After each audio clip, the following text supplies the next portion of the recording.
Buď to dávám takto na velké, nebo tak, aby to, musí ta knížka, nebo měla by být tvrdá, protože aby ta vlna neujížděla.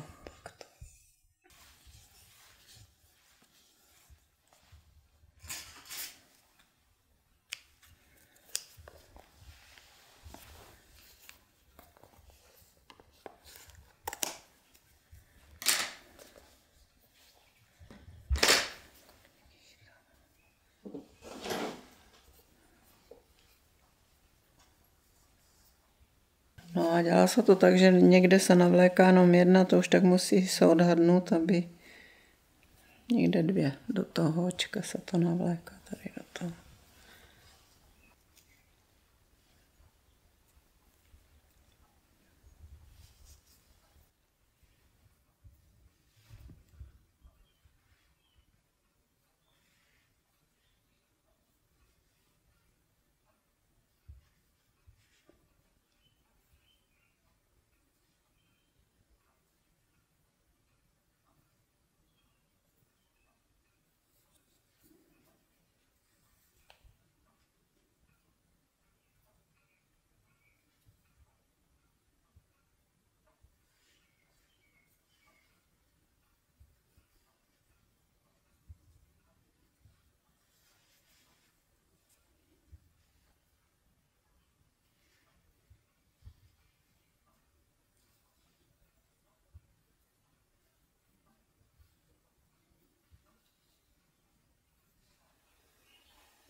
Konečky všechny zarovnám.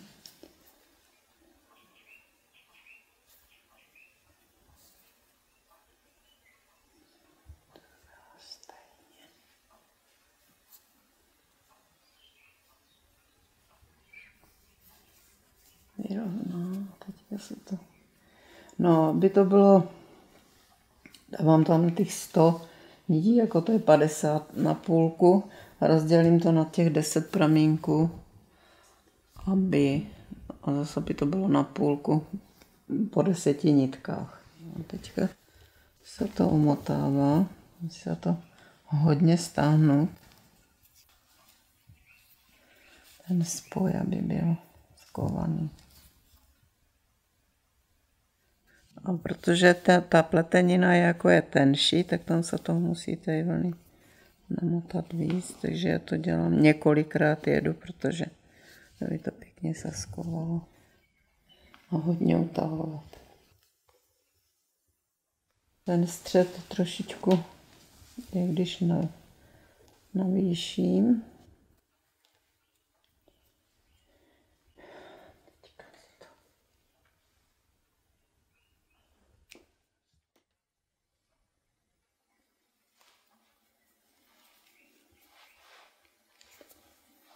A ukončím to jak když stínkem. By tam vzniklo takový ten prostředek.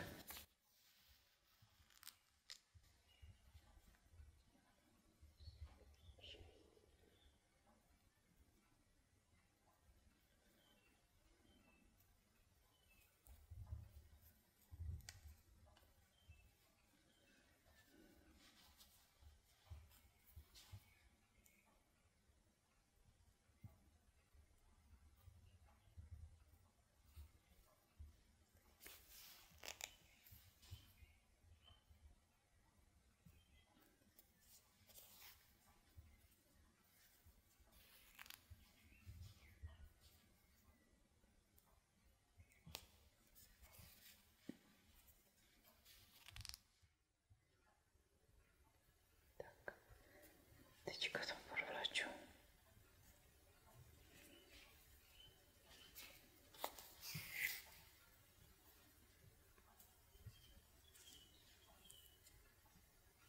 Tak. Jsem to trochu vybrala, tak to ještě zpátky.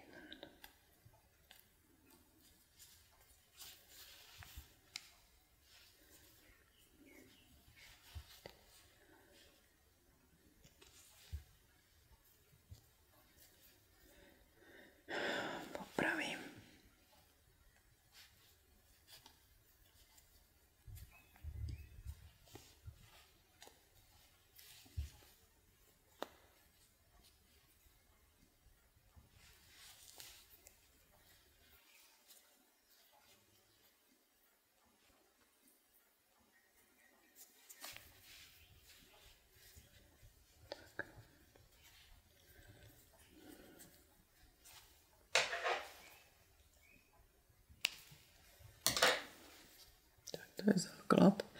Potom se tam na to šiju, co kdo chce.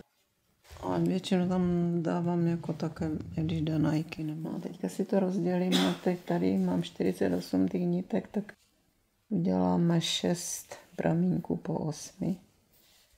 Vždycky tak, jako aby to byly z toho kraje. Tak a teďka se to už jenom tak.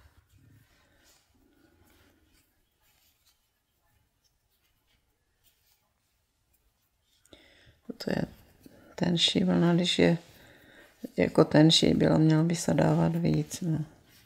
Tady už potom by to bylo strašné.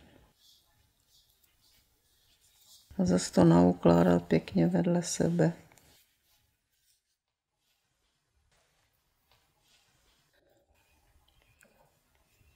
No, tak jako po celé se to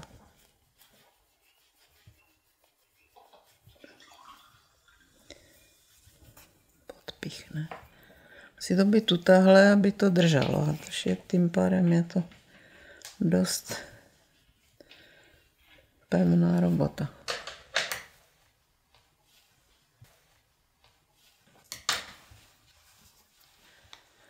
Tak za to bývá zelené, vždycky bylo to i na těch starých sakoch a za tím se hned dává zase modrá. Vlastně tak na střídačku. A tak si to vždycky jako rozdělit, aby ty nitky nebyly vedle sebe, aby to nějak nebylo z dálky, tak by to nekřížilo. Tak to.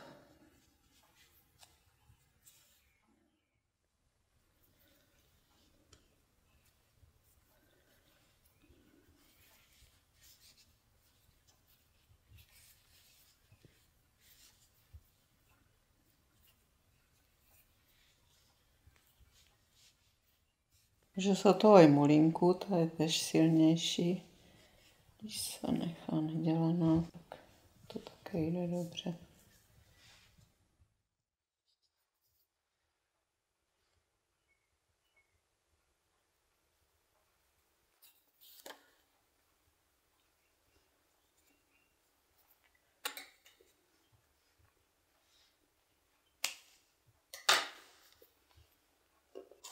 Tak na modrou dávám většinou žlutou.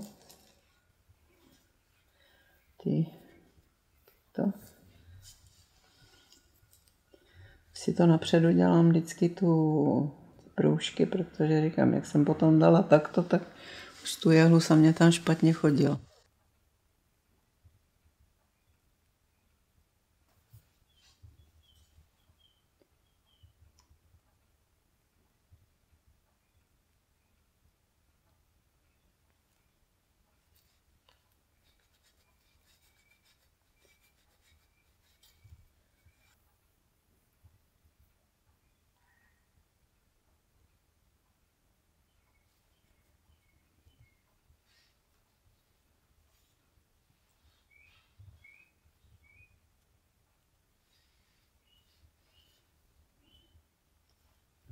Vždycky to jako tak z toho hruba od toho prostředku, aby tam přece je to.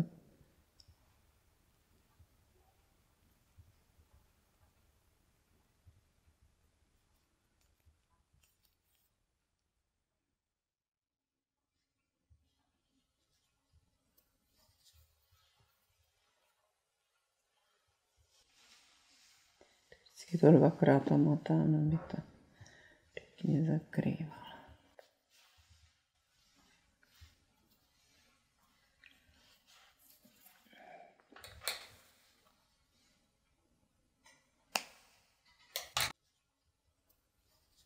No, to se rozdělí na půlku.